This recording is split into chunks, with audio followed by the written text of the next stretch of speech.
नमस्कार दोस्तों, स्वागत आप सभी का मेरे YouTube चैनल इन्फो अकेडमी पर। और आज की इस वीडियो में आप एक भर्ती के नए नोटिफिकेशन के बारे में जानेंगे। ये जो भर्ती का नया नोटिफिकेशन आप अपनी वीडियो स्क्रीन पर देख रहे हैं, मिनिस्ट्री ऑफ डिफेंस भारत सरकार के हेडक्वार्टर तेलंगाना एंड हैदराबाद सब एरिया सिकंदराबाद के द्वारा ये वैकेंसीज़ का जो नया नोटिफिकेशन आप अपनी वीडियो स्क्रीन पर देख रहे हैं, ये उनके द्वारा निकाला गया है। और ये जो एम्प्लॉयमेंट नोटिस है, ये ऑफिशियली जो एम्प्लॉयमेंट न्यूज़ है 13 अगस्त से लेकर 19 अगस्त का जो ऑफिशियली एम्प्लॉयमेंट न्यूज़ है उसमें ये पब्लिश हो चुका है। आप इस एडवर्टाइजमेंट को एम्प्लॉयमेंट न्यूज़ में भी देख सकते हैं। देखते हैं कौन कौन सी वैकेंसी है। सबसे पहली जो वैकेंसी है इसमें स्टेनोग्राफर की है, एलडीसी की है, कुक, मैसेंजर और दफ्तरी की वैकेंसी है। सभी डिफेंस सिविलियन स्टाफ की वैकेंसी है। इन सभी पदों के लिए आपको ऑफलाइन एप्लीकेशन फार्म भरना पड़ेगा। ऑफलाइन एप्लीकेशन फार्म इस वीडियो के डिस्क्रिप्शन बॉक्स में दिए गए लिंक से भी डाउनलोड करके अप्लाई कर सकते हैं। और इस चैनल को आप ज़रूर सब्सक्राइब करते रहें ताकि आपको इस प्रकार के भर्तियों के नए नए नोटिफिकेशन आपको सबसे पहले आपको मिलते रहें। चलिए देखते हैं स्टेनोग्राफर की क्या एलिजिबिलिटी है। यहाँ एक बात आपको स्पष्ट कर देते हैं कि इस भर्ती के लिए भारतवर्ष के किसी भी राज्य के कैंडिडेट अप्लाई कर सकते हैं। सबसे पहली पोस्ट है इसमें स्टेनोग्राफर की, एक ही वैकेंसी है, जनरल श्रेणी के लिए है, पे लेवल 4 की वैकेंसी है। और ज़रूरी योग्यता की बात करें, 12वीं कक्षा किसी भी रिकॉग्नाइज बोर्ड से यदि आपने पास कर रखी है, उसके साथ आपका स्टेनोग्राफी में यदि आपकी 80 शब्द प्रति मिनट आपकी स्पीड है तो आप स्टेनोग्राफर के लिए अप्लाई कर सकते हैं। स्टेनोग्राफर के लिए एज लिमिट की बात करें तो 18 से 27 वर्ष के बीच के जो कैंडिडेट हैं वो अप्लाई कर सकते हैं। अप्लाई करने के लिए जो आपकी आयु की गणना है वो 1 अगस्त 2022 को की जाएगी। और इसके अलावा जो कैंडिडेट एलडीसी के लिए अप्लाई करना चाहते हैं, एलडीसी की केवल एक ही वैकेंसी है और लेवल 2 की वैकेंसी है। एलडीसी के लिए ज़रूरी योग्यता 12वीं कक्षा रिकॉग्नाइज बोर्ड से यदि आपने पास कर रखी है तो आप अप्लाई कर सकते हैं। 12वीं कक्षा के साथ साथ आपके पास या तो अंग्रेजी की टाइपिंग में आपके 35 शब्द प्रति मिनट और हिंदी की टाइपिंग में आपके 30 शब्द प्रति मिनट आपकी टाइपिंग स्पीड होगी तो आप अप्लाई कर सकते हैं। एलडीसी के लिए जो ज़रूरी एज लिमिट है, आयु सीमा है, वो 18 से 27 वर्ष है। 1 अगस्त को आप 18 से 27 वर्ष के बीच के होने चाहिए। अब आगे बात देख लेते हैं कुक की वैकेंसी के लिए। कुक की एक ही वैकेंसी है और एक वैकेंसी है जनरल श्रेणी के लिए आरक्षित है, यानी कि यूआर के लिए है। यूआर की जो वैकेंसी होती है उसके लिए एससी, एसटी, ओबीसी भी अप्लाई कर सकते हैं, बशर्ते उनकी आयु सीमा जो दी गई आयु सीमा है उसके भीतर होनी चाहिए, उसके ज़्यादा उम्र का नहीं होना चाहिए।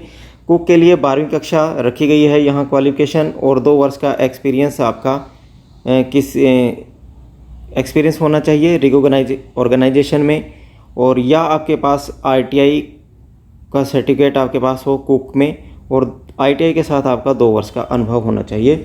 और कुक के लिए 18 से 27 वर्ष के बीच के अप्लाई कर सकते हैं। आगे है vacancy MTS multitasking staff messenger की, एक ही वैकेंसी है, यूआर के लिए है। और यूआर की पोस्ट के लिए कोई भी कैंडिडेट अप्लाई कर सकता है। पे लेवल 1 की वैकेंसी है और मैट्रिकुलेशन इसकी ज़रूरी योग्यता है। 18 से 27 वर्ष के बीच के कैंडिडेट जो हैं एमटीएस मैसेंजर के लिए अप्लाई कर सकते हैं। इसी प्रकार जो अगली वैकेंसी है एमटीएस दफ्तरी की, एक ही वैकेंसी है, यूआर के लिए है। यूआर की पोस्ट पे जनरल, एससी, एसटी, ओबीसी कोई भी अप्लाई कर सकता है। शर्त क्या है कि वो 18 से 27 वर्ष के बीच का होना चाहिए। एमटीएस दफ्तरी के लिए भी जो ज़रूरी योग्यता है वो मैट्रिकुलेशन है और इसके अलावा आपके कोई अन्य क्वालिफिकेशन नहीं है। 10वीं कक्षा पास कर रखी है तो आप एमटीएस मैसेंजर, एमटीएस दफ्तरी के लिए अप्लाई कर सकते हैं। अप्लाई करने के लिए आपको ऑफलाइन एप्लीकेशन फार्म भरना पड़ेगा। ऑफलाइन एप्लीकेशन फार्म भरने के लिए आपको आपकी वीडियो स्क्रीन पर आपको एक एप्लीकेशन फार्म आपको दिखा देते हैं, उसके मुताबिक ही आपको भरना होगा।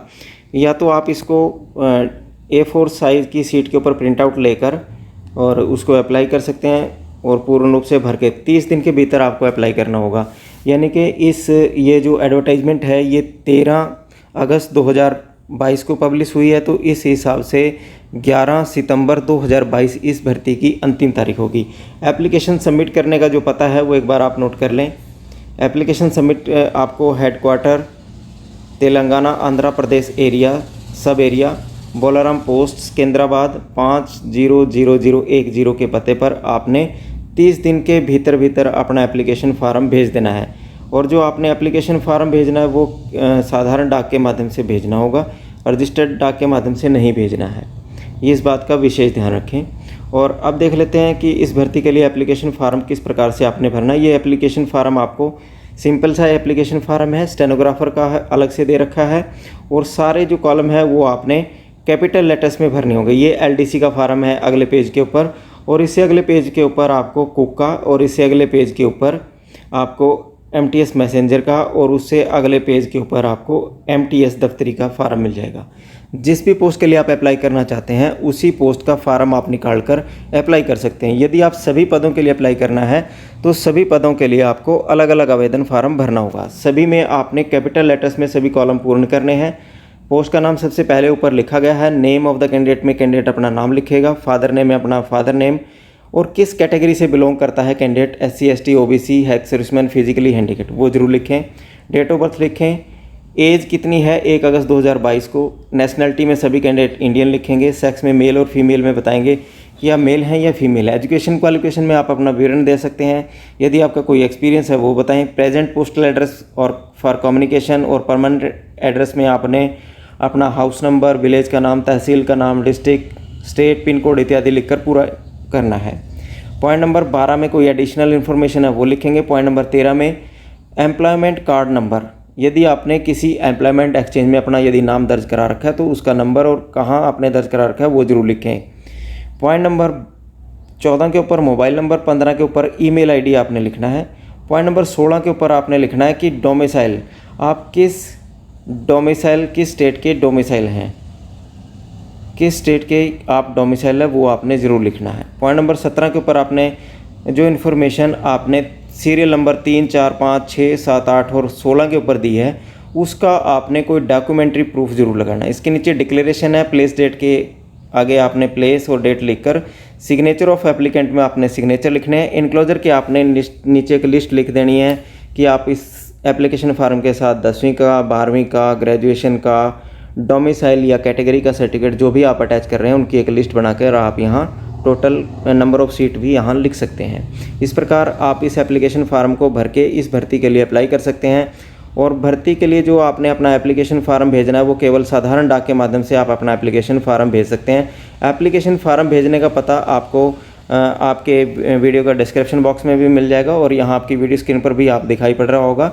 हेडक्वार्टर तेलंगाना एंड आंध्रा सब एरिया, बोलाराम पोस्ट, सिकंदराबाद 500010 के पते पर आपने साधारण डाक के माध्यम से अपना एप्लीकेशन फार्म भेज देना है।